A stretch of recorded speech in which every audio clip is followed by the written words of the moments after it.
पुर्तगाल में क्या स्थिति है वो जरा आपको देखना चाहिए, कैसे गर्मी का तांडव वहां हो रहा है। जरा देखिए, पुर्तगाल गर्मी का तांडव, 49 डिग्री तापमान, ये मैक्सिमम टेम्परेचर जो रिकॉर्ड किया गया है 50, 1 डिग्री बाद 50, अंदाजा लगाइए।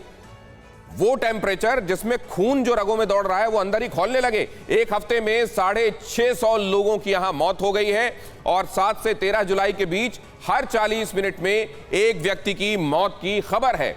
18 शहरों में से 16 जिलों में हीट वेव का रेड अलर्ट जारी किया गया है। यह पोर्चुगाल की स्थिति हम बता रहे हैं। 250 से ज्यादा जगहों पर आग लगने की घटनाएं, 250 से ज्यादा जगहों पर आग लगने की घटनाएं हुई हैं। अब स्पेन देख लीजिए, स्पेन में क्या हुआ है। पोर्चुगल के बाद स्पेन देख लीजिए, 10 जुलाई से 15 जुलाई के बीच में 360 लोगों की, 10 से 15, 5 दिनों के अंदर 360 लोगों की मौत।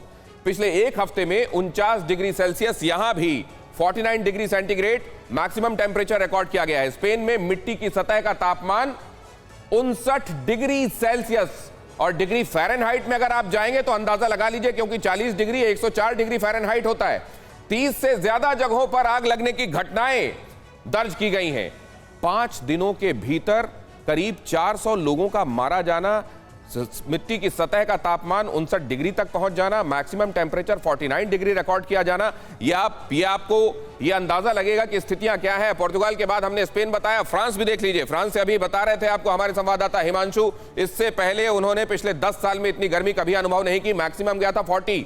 अब देखिए क्या है, 49 डिग्री को पारा पार कर चुका है। पिछले 10 दिनों से पारा लगातार ऊपर जाता जा रहा है।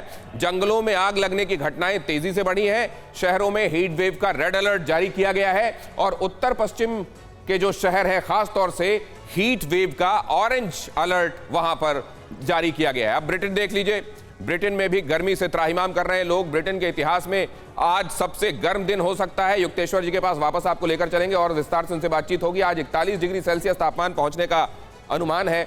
आप सोचिए, हम हिंदुस्तानी जो कि उष्ण कटिबंधीय क्षेत्र में रहते हैं, वहां पर हम लोगों को 41 डिग्री गर्मी लगने लगती है। हालांकि हम भी गर्मी के मामले में 45-46 अमूमन पहुंचते हैं, लेकिन इंग्लैंड जैसी जगहों पर लोगों को 41 डिग्री, आप ये समझ लीजिए कि उनको आदत नहीं है। वैसे में 41 डिग्री पहुंचना उनके लिए कितना, जो रियल फील की हम बात करते हैं, वो रियल फील उनके लिए कितना ज्यादा होगा। 41 डिग्री के पहुंचने का आज अनुमान है और 40 डिग्री सेल्सियस को पारा ऑलरेडी पार कर चुका है। गर्मी के लिए पहली बार रेड अलर्ट जारी किया गया है और कई शहरों में स्कूलों को बंद कर दिया गया है।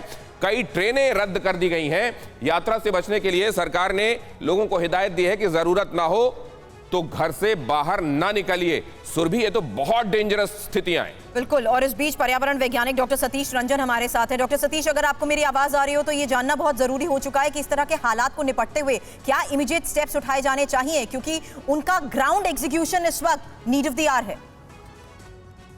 जी देखिए, जैसा आप बता रहे थे इससे पहले कि इसमें 2 चीज बहुत इंपॉर्टेंट है कि जो carbon emission, rate of carbon emission है और रिडक्शन ऑफ कार्बन एमिशन है, ये दोनों में बहुत बड़ा अंतर है। पहले ही बहुत ज्यादा कार्बन एमिशन की वजह से जो है ग्लोबल वार्मिंग का इफेक्ट पूरी दुनिया में देखा जा रहा है, लेकिन उसके बाद भी जितने कदम उठाए दुनिया ने, वो उसको कम करने में नाकामी रहे। तो इस वजह से आज जो ये हालात पैदा हुए हैं, ये आप देखेंगे तो पिछले 200 साल में सबसे ज्यादा गर्मी यूरोप झेल रहा है। जर्मनी में भी अब हीट वार्निंग की जो है यहाँ चेतावनी दी गई है। यहाँ के लोगों के लिए एक तरह से ये कैटास्ट्रॉफ है, मतलब 30 डिग्री से टेम्परेचर अगर 1 डिग्री भी ऊपर जाता है तो लोगों के लिए कैटास्ट्रॉफ है।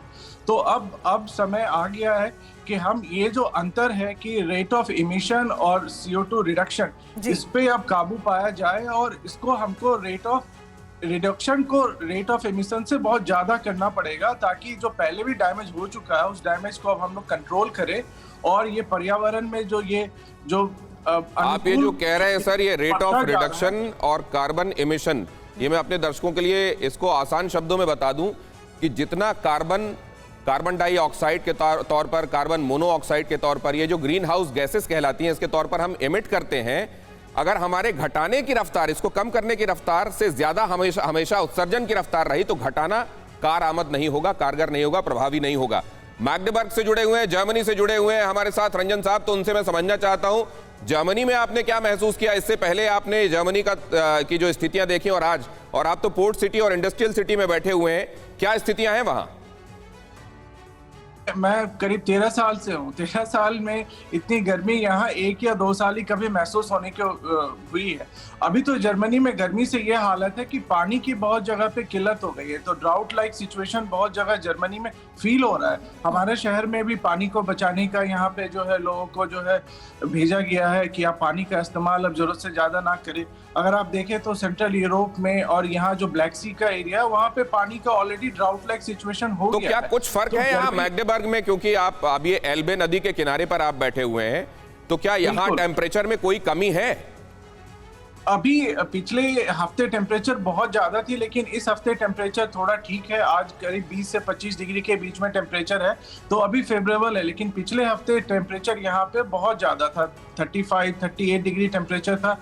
और एलवी के किनारे होने के बावजूद, नदी के किनारे के होने के बावजूद, आप सोचिए कि यहाँ पे पानी का शॉर्टेज का लोगों को बताया जा रहा है कि पानी का इसी को लेकर अलर्ट्स तो कई दिनों से जारी कर दिए गए थे, लेकिन इस बीच सवाल मेरा अशोक जी आपसे है, इसकी वजह जलवायु परिवर्तन है। ये इसको लेकर पहले भी कई लेवल पर बातचीत विश्व स्तरीय हो चुकी है, क्लाइमेट चेंज हो या ग्लोबल वार्मिंग, इन समस्याओं से निपटने के लिए कई मल्टी लेवल बातचीत भी हो चुकी हैं। आज की इस ग्राउंड रियलिटी को देखते हुए इमीडिएट इफेक्ट के साथ क्या जरूरत महसूस की जा रही है, क्योंकि लोगों को इस तरह के मौसम की आदत नहीं है। ये हीट वेव पूरी तरीके से यूरोप, ऑस्ट्रेलिया, एशिया, हर जगह जानलेवा साबित होता जा रहा है।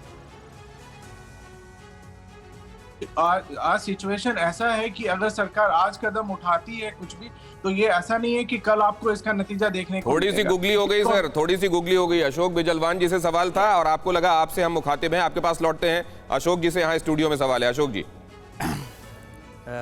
कोई बात नहीं, वो भी इस सवाल का जवाब दे सकते हैं। तो जो ग्लोबल वार्मिंग और जो क्लाइमेट चेंज, जो दो चीज़ें हैं, ये दोनों आपस में जुड़े हुए हैं। और जो हमारे जो विश्व की जनता है पूरे, मैं सिर्फ यूरोप या अमेरिका को ही नहीं बोलूँगा, सबको बोलूँगा, क्योंकि ये एक इंटरकनेक्टेड वर्ल्ड है, आज एक ग्लोबल वर्ल्ड है। तो उसमें हर किसी को ये सोचने की बहुत अधिक ज़रूरत है कि हम अपना कार्बन फुटप्रिंट कम करें। जैसा कि उन्होंने बताया कि अभी हमको जो एमिशन का रेट है उसको कम करना है, ताकि जो पहले जो डैमेज हो चुका है उसको भी हमें कवर करना है। आप इसको सिंपल वर्ड्स में अगर मैं समझाऊं तो अभी ये आग लग गई है, अब हमको कुआं खोदना है।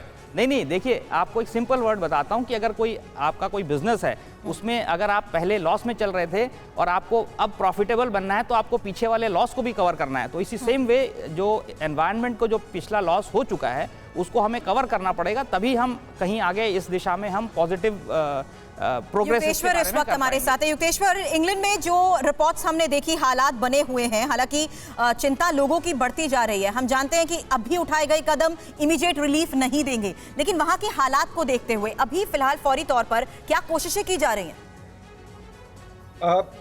क्योंकि इंग्लैंड काफी दिनों से ही और क्लाइमेट चेंज के ऊपर में इंग्लैंड ऐसा से ही ये उनका मानना है कि हमें 1.5 डिग्री टेम्परेचर जो है वो कम करना है। सो 2030 तक जो नेट जीरो है, 2030 तक, उसके लिए जो है ब्रिटेन कटिबद्ध है। और लेकिन कुछ पार्टियां जो है यहाँ पे वो कह रही हैं, जैसे अभी ब्रिटेन में प्राइम मिनिस्टर का इलेक्शन होने वाला है, तो कुछ लोग बोल रहे हैं कि 2050 तक हम कटिबद्ध होंगे नेट जीरो के लिए। तो थोड़ा सा जैसे कुछ पार्टियां हैं, जैसे ग्रीन पार्टी है या लिबरल डेमोक्रेट्स हैं, वो क्लाइमेट चेंज के लिए ज्यादा उत्सुक हैं। लेकिन कंजर्वेटिव्स और जो पार्टी है वो थोड़ा चाह रही है कि हमें इकोनॉमी को भी बढ़ाना है, क्योंकि अभी इकोनॉमी भी बहुत ज्यादा अच्छी नहीं है। तो चूंकि ये पहली बार हो रहा है और इससे करीब 1,60,000 लोग 1,60,000 लोग विश्व पिछले 20 साल में मर चुके हैं गर्मी के कारण। तो हाहाकार है यहाँ पे, और पॉलिटिशियंस भी इस चीज को बड़ी गंभीरता से देख रही है।